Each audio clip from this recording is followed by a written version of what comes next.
Hello students, हमने कल आपको एक टॉपिक शुरुआत की थी प्यूबर्टी क्लास 10 के लिए। और हमने उसमें आपको प्यूबर्टी में फीमेल्स की प्यूबर्टी बताई थी। ठीक है, तो आज हम पढ़ेंगे मेल्स की प्यूबर्टी।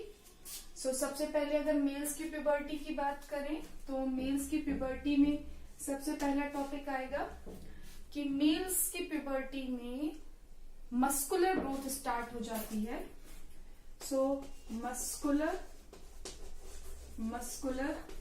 ग्रोथ होने लगती है। ठीक है, मस्कुलर ग्रोथ होती है, हाइट और वेट इंक्रीज होता है। हाइट एंड वेट जो होता है वो इंक्रीज होने लगता है। वेट इंक्रीज होने लगता है।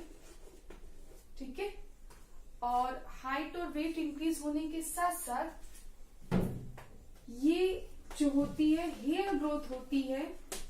हेयर ग्रोथ जो होती है वो आपके आर्मपिट्स पे होती है। आर्मपिट्स, ठीक है, आर्मपिट्स पे होगी, प्यूबिक रीजन पे होगी यानी जेनिटल ऑर्गन पे। प्यूबिक रीजन यानी कि जेनिटल ऑर्गन पे आएंगे आपके हेयर ग्रोथ। ठीक है, और चेस्ट पे भी हेयर ग्रोथ आएगा, और लिप के अपर पार्ट पे, ठीक है, और चिन पे।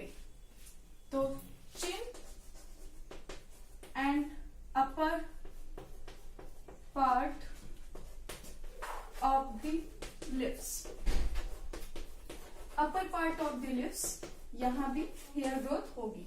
ठीक है, हेयर ग्रोथ यहां भी होने लगती है।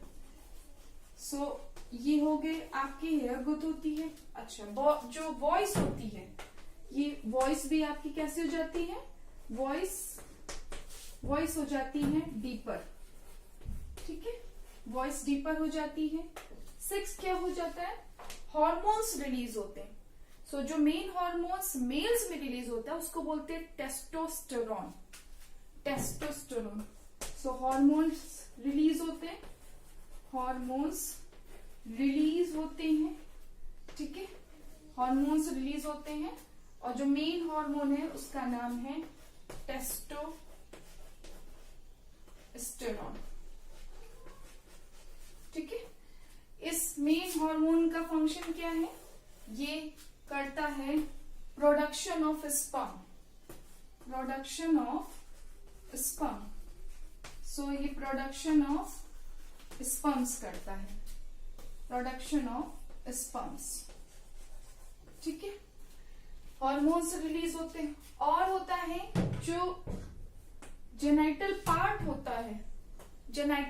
होता है वो ग्रोथ करने लगता है। तो जेनिटल ऑर्गन्स भी ग्रोथ होते हैं। जेनिटल पार्ट जो होते हैं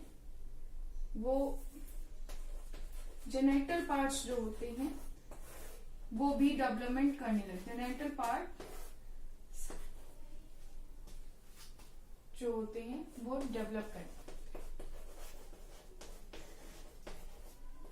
ठीक है, ये मेल्स की प्यूबर्टी आ गई।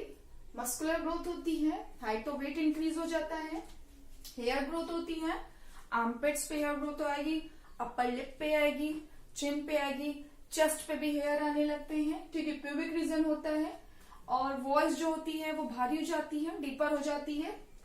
हार्मोन रिलीज होता है, the name is main testosterone. Testosterone hormone अगर रिलीज हो गया तो प्रोडक्शन ऑफ स्पर्म्स होगा। स्पर्म्स जो होंगे वो आगे जाके रिप्रोडक्शन में पार्ट लेंगे।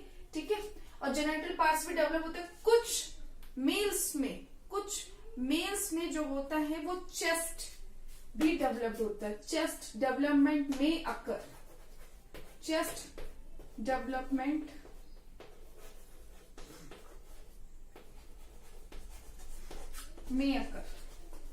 ठीक है, कुछ में चेस्ट पे डेवलपमेंट होने लगता है। ये हो गई मेल्स की प्यूबर्टी। अच्छा, प्यूबर्टी आई तो आपका सबसे पहला तो ये हो गया कि अब यहाँ पे प्यूबर्टी के स्टेज में, प्यूबर्टी ये सबसे मेन जो स्टार्ट होती है उसका एज टाइम है 11 to 15। ठीक है, 11 to 15 ईयर्स में प्यूबर्टी स्टार्ट हो जाती है। 11 to 15 ईयर्स में प्यूबर्टी स्टार्ट हो जाती है, और यहाँ पे डिवीजन जो होने लगता है वो होने लगता है मियोसिस।